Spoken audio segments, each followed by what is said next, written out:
Hey, this is Jonas. I document the entire journey to becoming a game developer, and I think it's so amazing how much you can learn about someone by looking at his or her room. Every little detail, every little item in a room has its own little story. So if you ever make a story-based game, definitely take this opportunity, show the room of your main characters, because that teaches the players so much about who those characters are. And I thought, let's give you a little demonstration. Let me show you around a bit in my room. This is how the room of a game design student looks like. At the moment I study game design in Berlin, but that's about to change as well.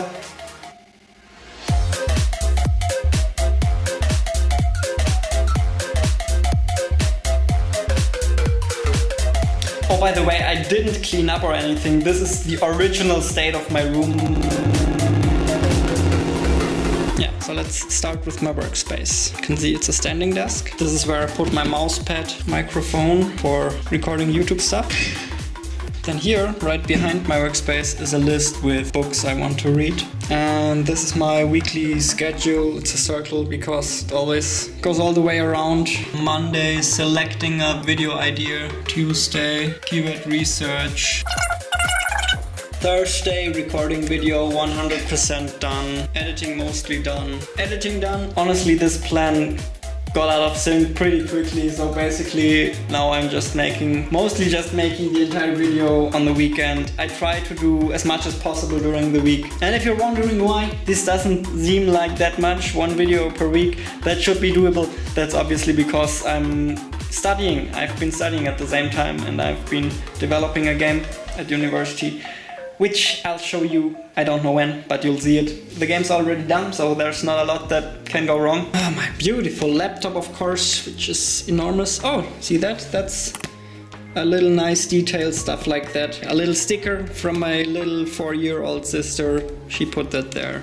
And of course, I left it there because it reminds me of her and I like it. A little old crappy audio interface. I really should get a new one. Oh, this is my purse. This purse is for children, but I'm kind of a child, so I guess it's okay. Here we have a little detail on the table, which is my e-licenser, which you need for using Cubase, which is a music software. Let's continue with the shelf right over my working space. Couple of programming books. Here's a game design book. I can remember absolutely nothing from that book. Wow, I'm really glad I read it. So let's see what I marked here. Different definitions of what a game is. Honestly, who cares what a game is? I don't care. Players take action within the designed system of a game and the system responds to the action. Nothing too special in there, honestly. Gameplads. StarCraft, of course. One of my favorite games. Haven't played it in a while because I switched over to Overwatch. Now I'm an Overwatch addict. Oh, look at that! Here's an award I won, so yeah, this is how I store my awards. Oh, this is Cubase. Here we have a little Raspberry Pi, which we used for coding in the first semester. Masking tape, I love that shit. This is not a sponsored video, by the way. There's a flute. My dad gifted this one to me. It sounds super annoying though. If you have to listen to this for a long time, it gets really annoying. My graphic tablet, I actually use that for the animated videos. So the crickly animated videos. I'm not good at drawing, I'm not good at painting because I don't practice enough. But I actually enjoy drawing and painting. Usually when I have some time to do some drawing and painting, I really enjoy it, but I rarely do it and I'm not good at it.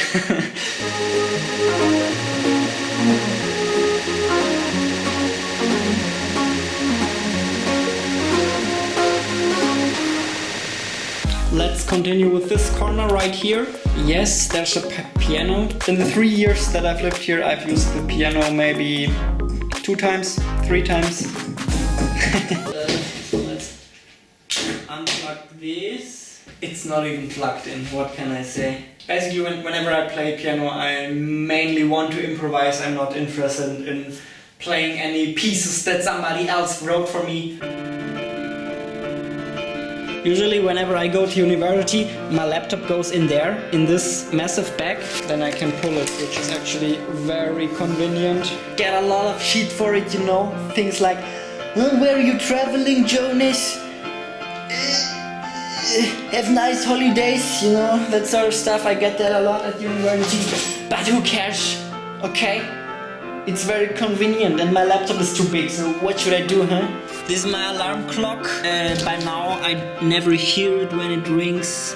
Basically wakes you with its light, brightens up. Lots of cables. Somebody should probably clean here. Little cards here. Here I wrote down a schedule for a day. Whenever I feel like there's a lot to do and I don't know how to handle this, is obviously very helpful to make a plan for the day so you know what to do at which time. And most of the time when you write it down like this, you see that it's actually pretty manageable and that you can probably get it done. In this pullover I transport the mouse. Oh, it's actually nice. My mouse is nice.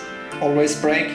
Probably due to my bad transportation. The notes for the last video. Branched. Here are probably a lot more notes for a lot more videos. Oh yes. This is also pretty interesting. This is a game. Sometimes I try to gamify my life a bit more. So I write down my tasks onto these little cards and they have little points attached to them, and then whenever I manage to complete a task, I get those points, and then I try to get as many points as possible and to complete as many of these tasks as possible. And then the idea was that I always have a couple of blank cards with me, and this way I have a little task tracker, a little gamified task tracker in my pocket. Actually, I think it's a cool idea, but it went how it always went. I did it for a couple of days and then I suddenly stopped doing it. I don't have discipline, as it seems. No, I can be pretty disciplined, but only if I think it makes sense. Oh, this is interesting. Basically on that sheet of paper I wrote down why I want to quit my studies. So it's on the plus side, why I think it's a good idea to drop out now, and then on the minus side, why I think it's not a good idea to drop out now. Yeah, the minus side mostly comes down to that I don't know what I want in the future. Having a complete game design degree would obviously be good for finding a job later on, but then once again, at the moment I feel like I'll never ever want a regular job in any kind of company, so that's why there's a lot more on the plus side here and a lot less on the minus side here. I mean, yeah, it's a bit risky because you can never know what you want in the future, but then on the other hand, I value my time.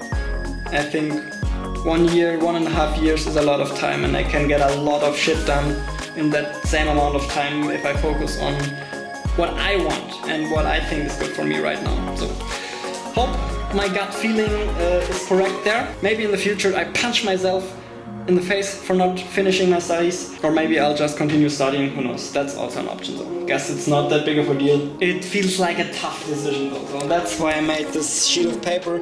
Then here, another article that I wrote, seems like how to make a successful game. Yeah, I don't know what makes a successful game, but I think I can speculate about it. Oh man, this is exhausting. A glass of water. As that here's printer. No, shitload of garbage, old paper stuff basically from university. Alright, let's continue with this corner right here. This is my bed. This book is not supposed to be in here. This is the last one I read, Contagious. How to build word of mouth in the digital age. I recently started this one. Hooked! Because my ultimate goal is obviously to turn every single one of you into a gaming addict. Okay, no, but seriously. Here, right over my bed, I have... I realize this is a little weird, okay? I have Elon Musk and Gary Vaynerchuk. Basically, those are just my role models, and I'd like to see them as often as possible to remind myself of where I want to get. And basically just what I like about them is that they help other people out. They're pretty selfless. They want to solve problems of society. They want to get society forward. And that's what I want to do as well. I definitely want to be helpful, useful. I want to do good. That's what those two guys stand for me. And that's why I have them there. Then right next to it, another attempt to gamify my day. Guess what? Here you see all the days I completed. So I completed 1 week and 4 days. And then I dropped the system. So this was basically just meant to help me form some good habits here. For example, gratitude. In the morning I wanted to think about a couple of things I was grateful for. Then planning 3 tasks for the next day. Meditation didn't last very long. Basically I can put that down. Yeah, obviously that's next to my bed because it was supposed to remind me to do all of those things. Yeah, the problem once again, if you skip 1 or 2 days, if you skip a couple of days, basically all your motivation to keep going is gone because you lost the streak. So that's a big issue. Still looking for a way to gamify this stuff. So far this hasn't worked, but I'll keep trying. Then here we basically have some of my goals. This I think is pretty crucial if you want to be successful, if you want to get anywhere. You need to think about what you actually want. Where do you want to get? What do you want to have? Because if you don't know what you want, then you'll never get it. There's a 0% chance that you'll reach your goals if you don't know what your goals are. So yeah, this is basically just a definition of my goals. I want to be able to work on games and not work too much and sustain a family and work on cool projects. This is basically a plan how to get there. It's pretty cringy, so let's not look at it too much. And then here, this is more or less the 4 pillars I decided on. So first of all, I want to think long tail. So what's good for me in the long run? But Jonas, wouldn't it be better for you in the long run to finish your studies? No. Once again, 1 year is a lot of time. Of course, focusing on learning and becoming better. I want to keep that beginner mentality. I'll never know everything. There's always something I'll have to learn. I'll never be an expert that knows everything. So I just want to continue learning. Providing a lot of free value and building a brand. So for example, making useful YouTube videos for you. That's step number 3.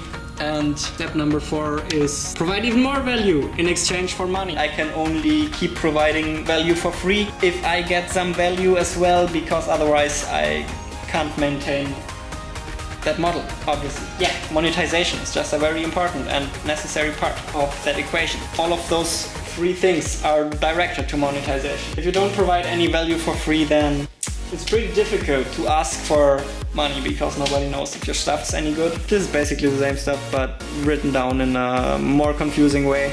And then for each of those pillars I just wrote a couple of examples down what I could do, and they don't look that nice because at night I don't really pay attention and I mess them up. I think we don't have to look at that too deeply because you'll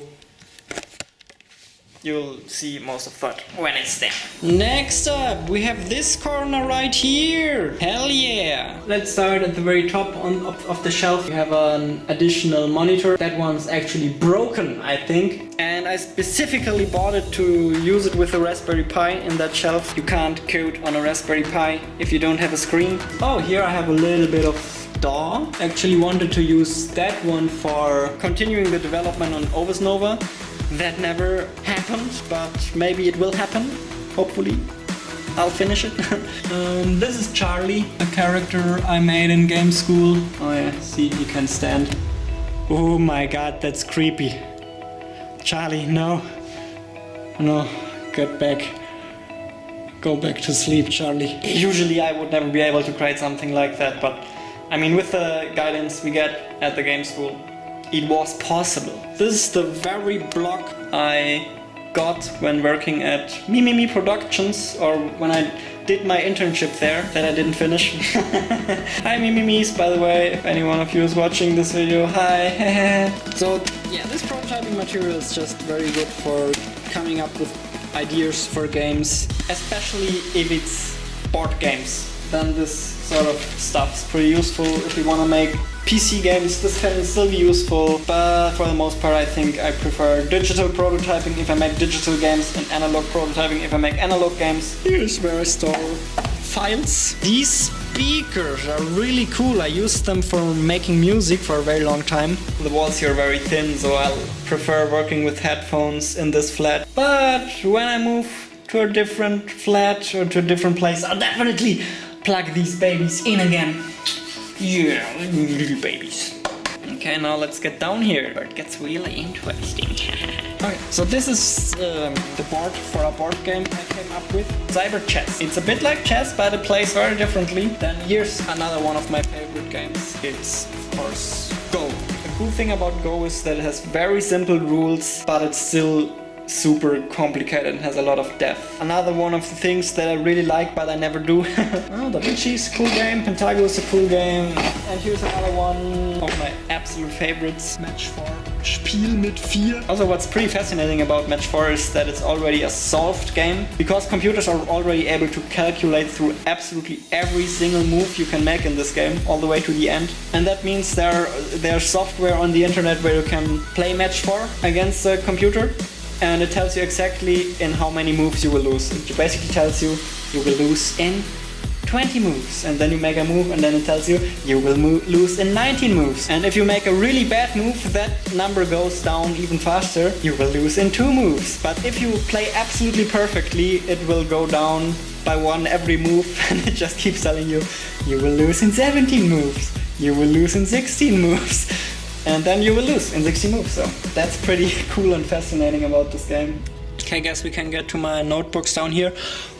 Most of them are from university projects as well. So yeah, little shout out to HTV Game Design Verse Study for making these books happen. This was Obscure, student game design project. You can download Obscure on itch.io for free. Give it a little shot. It's a pretty cool mini game. So this is basically what we did in the second semester. A lot of notes that we took during the development. This is empty, cool. This is actually my personal game design book. Here on the one side there are a lot of my personal game ideas. Having books like these is pretty useful. Can also just store a bit of information, stuff you want to learn. For example, I have a little bit of stuff about founding a company, how all of that legal stuff works, because I did a bit of research on that. Then sometimes I write down some notes for the books that I've read. My main takeaway, for example, from Jab Jab Jab Right Hook are here. And then which book is this? This is not a book, this is something I wrote down for myself. These are the notes from Mastery by George Leonard. Also pretty fun to read these notes after the fact, because they pretty much summarize the entire book. So that's my personal game design book. And then when you start the book from the other side, there's more stuff in there. There is the entire development of Spoontastic Baby, which is probably one of the worst games I've ever released. And it's basically just about feeding a baby, and at some point the baby goes absolutely nuts, and you have a little spoon, and the baby shoots with lasers onto your spoon and spits out the food, and there's fire coming out of the mouth of the baby, and it's basically just a monster baby and you're trying to feed it. And so the idea is cool, the gameplay is cool, the problem is it gets boring pretty quickly. A couple of different backgrounds I tried to make this look really nice. Difficulty curve, banner. Have something here, maybe? Oh yeah, this is the project booklet of Cakeshift. Cakeshift, it's available for free on itch.io. It's a local multiplayer game where 2 grandpas fight each other on a giant cake. It's a super fun game. If you have a friend to play it with, definitely check out Cakeshift. So once again, our university project. Big shout out to the university once again. This has a little bit better documentation with more images. That's very nice. All the little icons. Let me see if I can show you. Yeah, that's basically my drawing level, if you ever wondered how good I am at drawing. Oh yeah, then we once again try to model some characters with clay. Oh yeah, here you can see how the finished game looks like a bit. This doesn't have the character models. Here probably a couple more screenshots how the game looks like. This is how it ended up looking. Let's go to the rest a little quicker. I mean, this one's heavy. This is gotta be my art book from the first and for the second semester. Once again, this is not due to me being good as an artist, it's just due to me getting useful guidance. Ooh, slum silhouettes. I really like doing that task. That was fun. Just so many silhouettes. And then once you have a good silhouette, you can start painting cool stuff into that silhouette. Actually, that works really well. Should do that more often. This technique is pretty damn powerful. I mean, oh my god, look at that. Usually I would never be able to paint something like this. But if you have a silhouette, it's way easier to paint something like this. And by the way, those two have exactly the same silhouette. It's pretty fun how many different things you can fit into the same silhouette. Same for those two. Those have the same silhouette as well. And then you see here where we started doing the same thing without doing the silhouette first is where it really starts going downhill.